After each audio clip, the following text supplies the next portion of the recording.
Episode 350 na tayo nang abot kami na pangarap araw ng Sabado mga kapuso. Sabi nito ni RJ, Carlos, ako ang may kasalanan. Ako naman ang may ginusto nito. Pero sinasabi ko sa'yo, wala na akong feelings pa kay Lynette. Wala na akong nararamdaman pa sa kanya dahil tapos na yung nakaraan na yun. Kaya sa akin ka magalit, huwag kay Lynette. Sabi naman ni Carlos, no, dapat lang RJ para sabihin ko sa'yo, tapos na kayo ni Lynette, kaya wala nang kayo. Sabi naman ni Lynette, no, Carlos, tama na yan. RJ, pakiusap, umalis ka na. Nakikiusap ako sa'yo, RJ, iwan mo na kami. Sabi niya, no. So, ito nga si Carlos, talagang pinuntahan si Lynette. Hinawakan na mahigpit sa may braso kasi sabi ni Lynette, umuwi na tayo, Carlos. Sabi naman ni Carlos, no, 2 beses mo na akong pinahiya. Ito na ang una't huling gagawin mo sa akin to, Lynette. Nung una sa engagement proposal, ngayon naman sa engagement party. Ginagawa mo akong tanga, pinapahiya mo ako, Lynette. Kaya hindi na ako makakapayag dahil kapag ginawa mo to, hindi ko alam po anong magagawa ko sa'yo. Sa ngayon, layuan mo na si RJ. Sinabi niya, no, sabi ni Lynette, nasasaktan ako, Carlos. Binitawan siya ng matindi. At ito na nga, kinumpronta agad ni Nurse Ning si Giselle. Sabi niya, ma'am, okay lang po ba kayo? Hindi po ba kayo nasaktan? Teka, bakit ka nagkikare sa akin? Nurse Ning, right? Opo. Kasi po meron pong kaguluhan na nangyari sa engagement party. Nagkaroon daw po ng kaguluhan kagawan po ni Ma'am Moira, nag-fake bomb threat daw. What? Ang totoo naman po kasi talaga, hindi naman po bomb threat yon, kundi meron po siyang isiniwalat na litrato na ikinagulat po ng lahat. Talaga pong malaking pasabog. Litrato po ni na Sir RJ saka po ni Ma'am Lynette na naghahalikan daw po. Well, sure, naniniwala naman po ako na wala naman pong katotohanan yun. Sabi naman ni Giselle, tama, wala naman talagang katotohanan yun. Grabe talaga si Moira, no? Talagang gagawin niya lahat para itakwil at kagalitan siya ng buong tao dito sa buong mundo. Wala na siyang kasundo. Pero alam mo, lahat ng mga nasa taas, hindi yan magtatagumpay. Samantalang si Zoe, sinisisi nanay niya, ma'am, nag-iisip ka pa ba? Siyempre sa ginagawa mong yan, naging free na ngayon si Tita Lynette saka si Doc Carlos. Siyempre magkakaroon siya ng pagkakataon para lapitan si Dad. Sabi naman ni Moira, no, alam mo anak, bago mo sabihin sa akin yan, napag-isipan ko na ang bagay na yan. Maraming bagay eh. Alam mo, magkakagalit sila ni Lynette sa ni Carlos. Pangalawa, kapag nilapitan ni Lynette itong si dad mo, lumalabas lang na homewrecker siya at talagang malanding kabit. At pangatlo, magkakalayo rin ng loob nila mag-ina dahil magagalit si Lynette kay Annalyn. Mag-aaway-away sila, magkakagulo-gulo sila. Sabi naman ni Zoe, sa tingin mo ba tuloy mo nasira ang relasyon ni na Carlos sa ni Lynette? Oo naman, sa tingin ko, pero hindi ko sure kung maghiwalay sila. Ma'am, paano mo ba nakuha yung picture na yan? Inedit mo ba yan? Alam mo, merong isang tao na tumulong sa akin.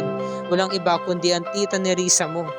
Dahil nung araw na yon, nasaksihan niya na nasa parke ang dad mo sa kayang Lynette na yan. Ayan, no, kinunin niya ng litrato. Tapos nung gabi, tumawag si Nerissa. Sabi niya, Nerissa, tumawag ka, himala. Nagparamdam ka, akala ko ba galit ka sa akin? Sabi ni Nerissa, no, alam mo Moira, ikaw ang may kailangan sa akin. Ano ba yun? Pasalamat ka, mabait ako. Oo, no. Sabi niya, no. Sabi ni Moira, teka lang saglit, ikaw naman ni Risa. Pasensya ka na. Alam mo naman na mainit ang ulo ko nun eh. Sabi naman ni Risa, no. O sige, nakita ko si RJ sa si Lynette na magkasama sa park kanina. May mga photos akong isesend sa'yo, baka magamit mo.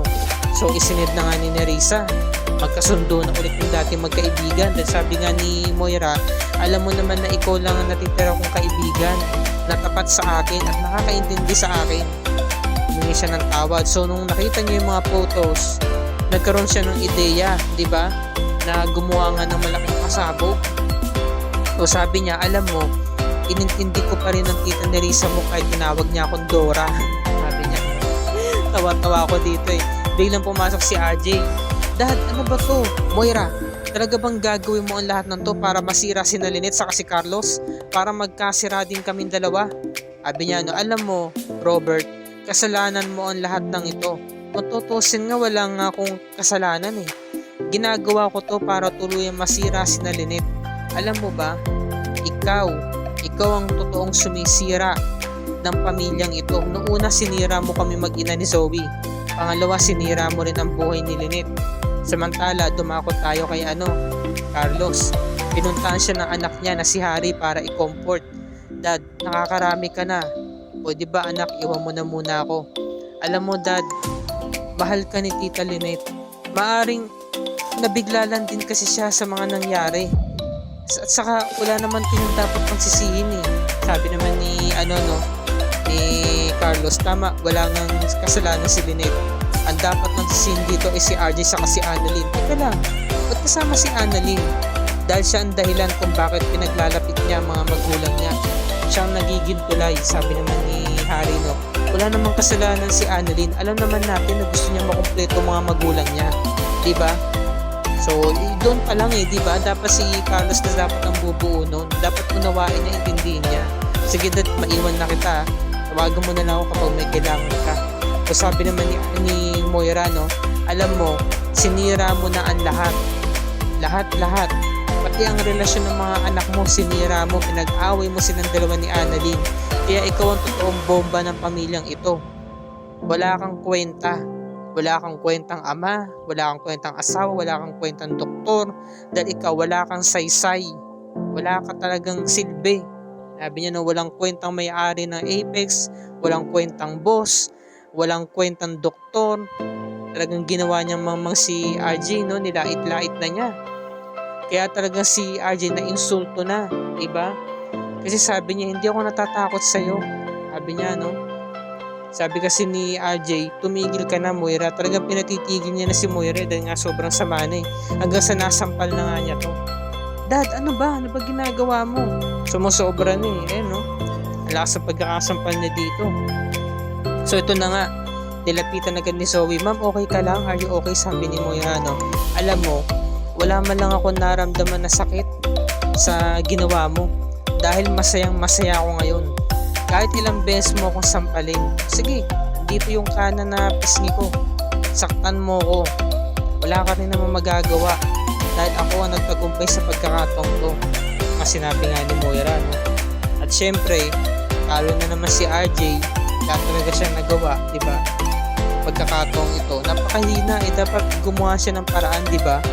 Dapat, iwalay na nga sila. Sabi nga rito ni Moira sa video na to, ayoko na sa'yo.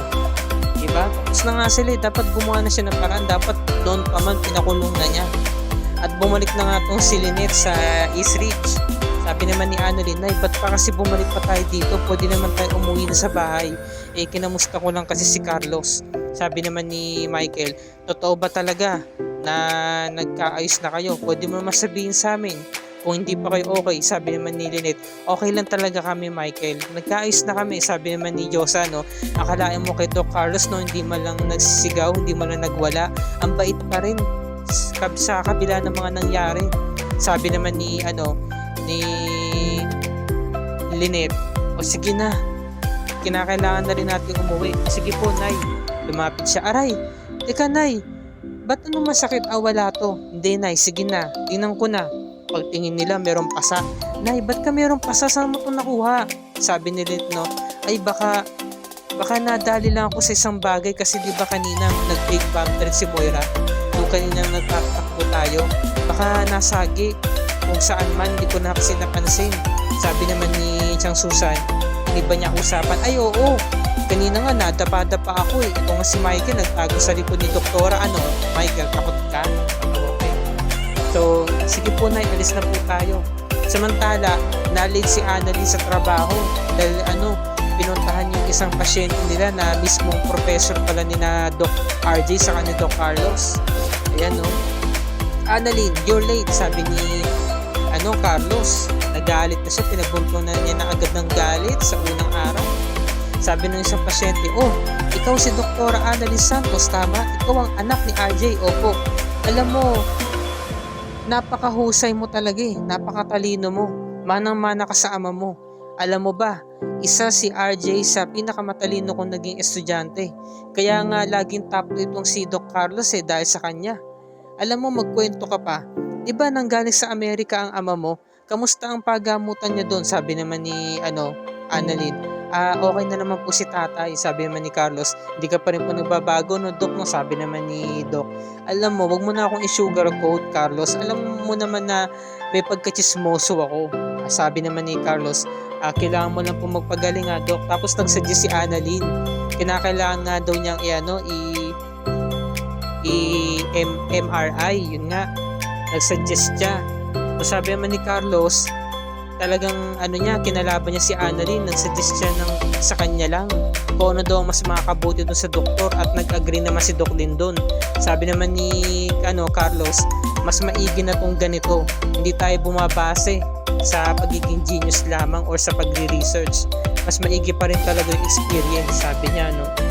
So napaya si Annalyn, nakakaawa naman. Sabi naman ng doktor, o basta Doc Carlos, tiwala ako sa'yo, kaya ikaw na ang bahala sa akin, ha.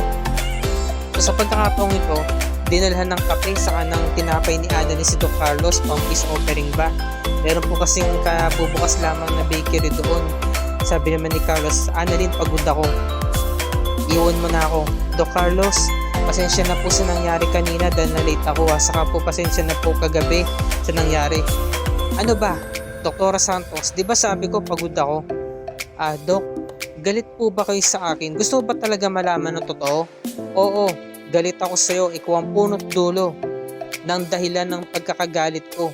So dito na po nagtatapos ang review ni Rica para sa araw na ito, mga kapuso.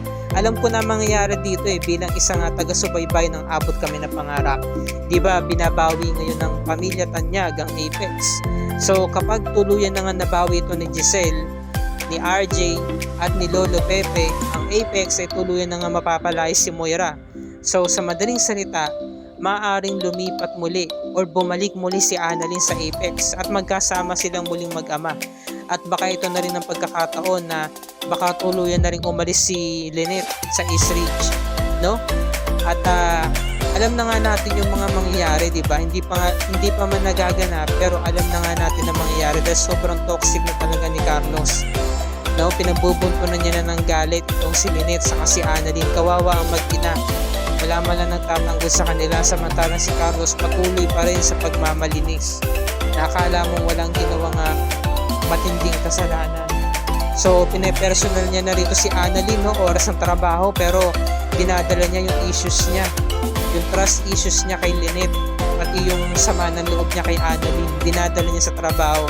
Masyado ng personal, labas na ito sa trabaho nila at kawawa naman si Annalyn dahil napahiya siya mismo sa kanilang pagpupulong ng mga doktor. So ito yung mga magaganap sa Lunes, episode 351, kaya wag natin itong palalagpasin, mga kapuso. Kung bago ka pa lamang sa akin channel, i-like mo ang video na to at i-share mo na rin ito sa iyong social media platforms. I-click mo na rin ang subscribe button at notification bell icon para lagi kang updated sa mga episodes ng Abot Kami na Pangarap and other GMA shows tulad nito.